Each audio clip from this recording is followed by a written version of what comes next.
Sürüşümüzün devamına dikkat kılın vatandaşım. Şu vaqtda, yani Reis Xi Jinping Moskvani ziyaret kılıp atkan şundaq bir paytda Cungu Tashqi ishlar ministrligining bayonotchisi mundaq bayonot e'lon qilgan edi. Junguning muqaddas territoriyasini har qandaq birisining elib setishiga mutlaq yo'l qo'yilmaydi. Xo'sh, Junguning muqaddas territoriyasini har qandaq birisining elib setishiga yo'l qo'yilmaydi ekan bayonotchi efendim, bu yerda Uyg'uriston degan bir davlat bor edi. Siyosiy tabaqat Rus bilan Xitoy oldi sotdi qilyapti ya. Zimin butunligini Jungu jonijon manfaat deb ataydi. Territoriya zimin butunligini Jungu jonijon, Junguning jonijon manfaati deb ataydi. Vatanni parchalashning ochiq ko'pchilik natijalarini Jungu yutalmaydi, ya'ni qabul qila olmaydi.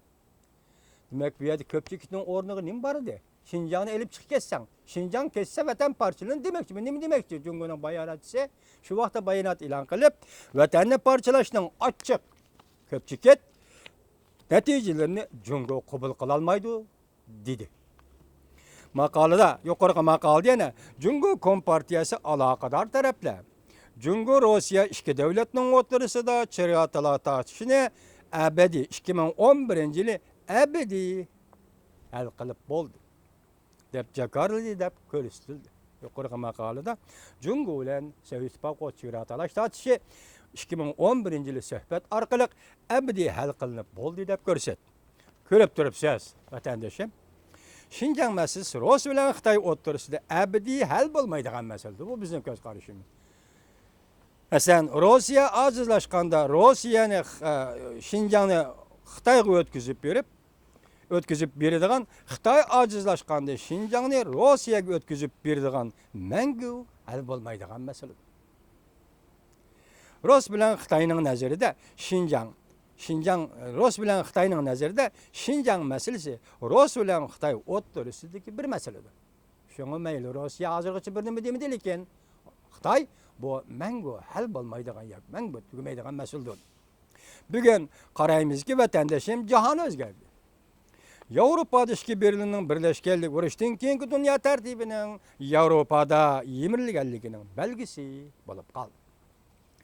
Endi Osiyoga kelsak, Yaponiyaning normal davlatlik o'rnini asli keltirmoqchi bo'lganligi, balki allaqachon asli keltirganligi Osiyoda dunyoning kona tartibining yemirilishga yuzlanganligining belgisi bo'lib qoldi. Dalili bo'lib qoldi. Şun Rossiya bilan Xitoyning o'rtasida chegara masalasi abadiy hal bo'ldi deganlik, amaliyotda abadiy hal bo'lmaydi deganlik bo'ladi. Chunki Rus Şinjanni Xitoyga setib berib, Xitoy Şinjanni vaqti kelganda Rusga setib berib, bu o'rtada oldi sotdi qiladigan tarixga ishonamizki, dunyoning tarixi hamon bir kuni xotima berdi. Yaponiya normal davlatlik o'rnini asli keltirdi. Amerika Qo'shma Shtatlari, Germaniyadek davlatlar Yaponiyani qo'lladi. Demak, o'zib aytishga bo'ladiki, bugun Osiyoning urushdan keyingi koni tartibi yemirilishga boshladi. Yalta sistemasining Yiroq Sharq strategiyasi Osiyoda yemirilishga boshladi degan so'z. Osiyo Tinch okean urushi davrida Xitoy Yaponiyaga mustamlika bo'lishdan qutulib qolgan ikkinchi qatim mustaqillik jakarlashdan iborat tarixiy fursatga Manjuriyani va Uyg'uristonni mustamlik qilishdan iborat tarixiy g'animatga erishgan bo'lsa, amdilikda koni dunyo tartibining Osiyoda yemirilishi, Yalta sistemasining Osiyoda gumron bo'lishiga ergishib, Yaponiyaning bosh ko'tarishi va normal davlatlik o'rnini asli keltirishiga ergishib, Uyg'uristonda qurilibla munqarz qilingan Xitoy Kompartiyasi davlati qo'shib berilgan Sharq Turkiston Jamhuriyati masalasi o'tirg'i chiqamdi yo'q. Demak, Osiyoda Yaponiyaning normal davlatlik o'rnini asli keltirishi, shu orqali Ikkinchi dunyo urushi davrida sovuq munosabatlar urushdan keyin shakllangan Osiyodagi davlatlarning tartibi, dunyoviy tartibni qaytadan o'zgartirish, qaytadan qurashtirish degandek bir gapni malaylik qizga to'g'ri keladigan bo'lsa, u vaqtda koni tartib o'zgarish kerak.